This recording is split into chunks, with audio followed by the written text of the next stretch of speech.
guys, so this is what you will be getting when you place an order for my corporate and other laws book, which is your one-stop solution for law. You'll be getting the concept book, you'll be getting the question bank and the MCQ book. So you will be getting 3 books. Now let's talk about the concept book first. Now this concept book, the best part or I would say the most unique point about this concept book is what I call as the extra gyan. You see these small tables that I've put over here, like over here bonus shares and rights shares. Then over here under section 62 subsection 4 there's another purple table over here. So all these purple tables, guys, these are what I call as the extra gyan. Like for example, it's a table relating to ESOPs, that when will the employee get dividend right and voting rights. Then here there is another extra gyan table relating to charges. Here there's a differentiation between fixed charge and floating charge. So like this, you will find a lot of these extra gyan tables here and there. Now when I say extra gyan, I'm not saying that these are extra irrelevant points. These are those points which generally students tend to overlook, and then when they come in the examination, it becomes a little confusing to arrive at the correct answer. Like here there's this another extra gyan table relating to casual vacancy of auditors. Let me explain one of these extra gyan points to you from the dividends chapter. We all know that in case a company has done any default with respect to deposits, the company cannot declare any dividend. But the point is that is only for equity dividend and not for preference dividend. So it is points like these, guys, which tend to get skipped when you are learning, and when they ask you these kind of questions in the examination, that's when you say that, oh, this was a difficult paper. So these are those little light bulbs that will make you think, that will make you go like, wow. Now see this, at the end of every chapter you will find tables like these. Now what are these tables? Like what I'm showing you is after the prospectus chapter over here.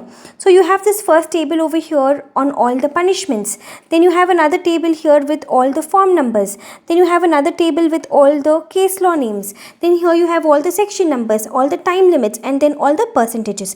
So this way what happens is, once you're done with the entire chapter, you will find a bird's eye view of the pain points of that particular chapter.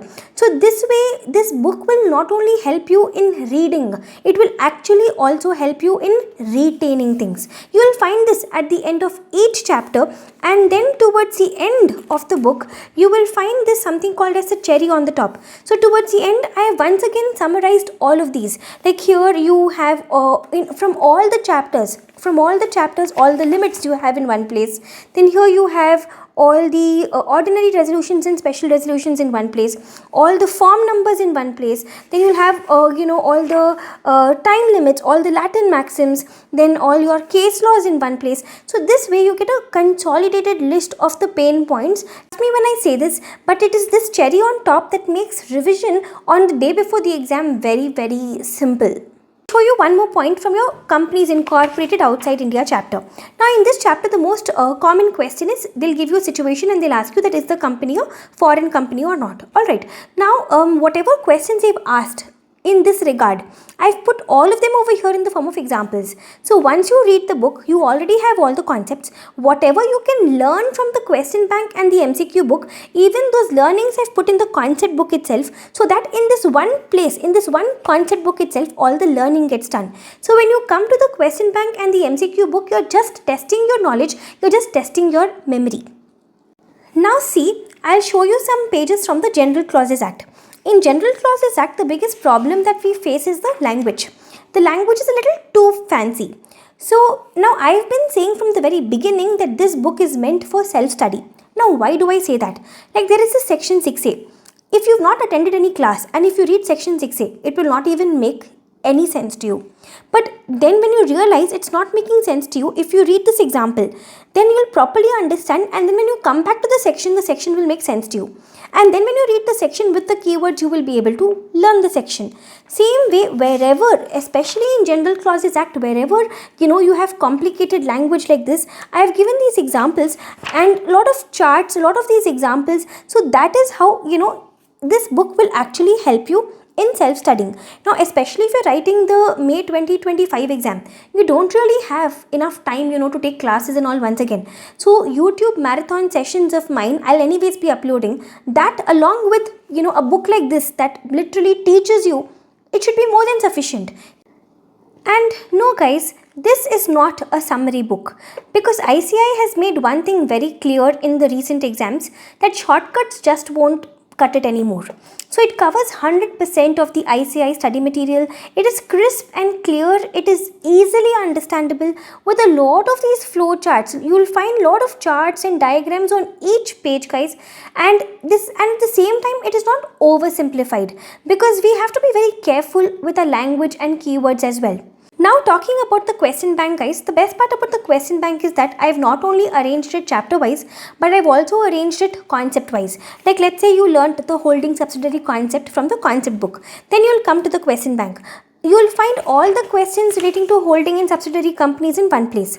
Then you'll learn another concept, and then you'll again come back. So this way you can finish a concept, come to the question bank, polish that concept, and then come to the MCQ book. Even in the MCQ book also, I have arranged the questions not only chapter wise but also topic wise. Same way like the question bank. Then towards the end of the MCQ book, you will find these miscellaneous questions where each question is a case study based question touching upon several chapters. Like the same question will have points from accounts of companies also, charges also, auditors also. There are some 30 to 35 such case study based MCQs. Now if you're actually able to practice them all, nothing like it.